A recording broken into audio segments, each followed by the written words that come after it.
Bismillahirrahmanirrahim. Assalamu alaikum, dear students.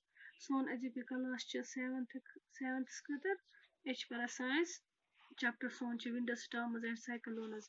Fitness class mas kare ak activity yim set esi gaya sabit ze high speed winds are accompanied by reduced air pressure. Aaj is parne of activity below the balloons.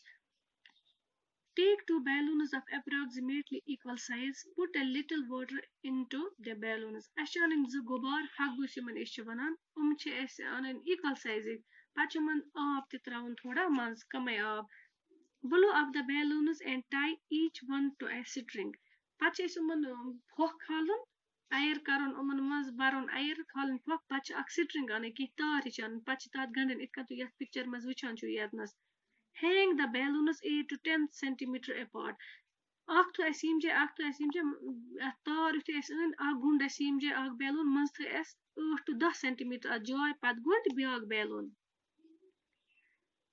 On a cycle spoke or a stick, each as gundun cycle spoke asan ya lure that ya kun tar pad gundo asia.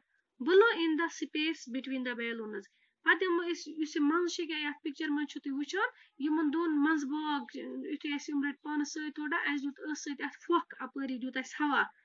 What did you expect? What happens? At Kashigasan. Try different ways of blowing on the balloon to see what happens. Which you put various different ways which you you fuck blow kuri human balloon to which you at gas. Ish atmas wuchan im saat esi bulo karo yuman balloon tu karo gari experiment tu which im saat phok di yuman balloon don mans bag karan move towards each other in x biggest nazdik na matlab ye balloon I yokan ta ye balloon I yokan how could this happen?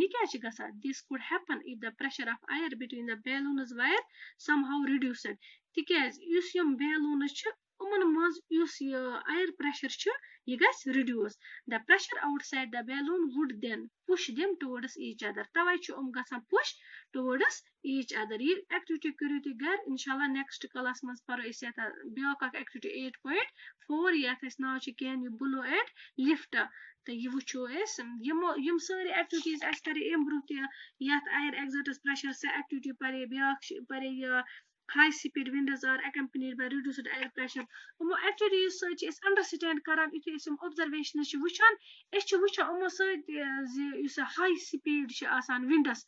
That said kya gatsan air reduce gatsan ya baki cheese which is tu zo gar bacho ye experiment to in the balloons pat wizo it foggy mazbag mena x biggest nazdik chi eman you wish as the pressure outside the balloons would push towards each other. Is pressure of air between the balloons somehow reduced. Thank you.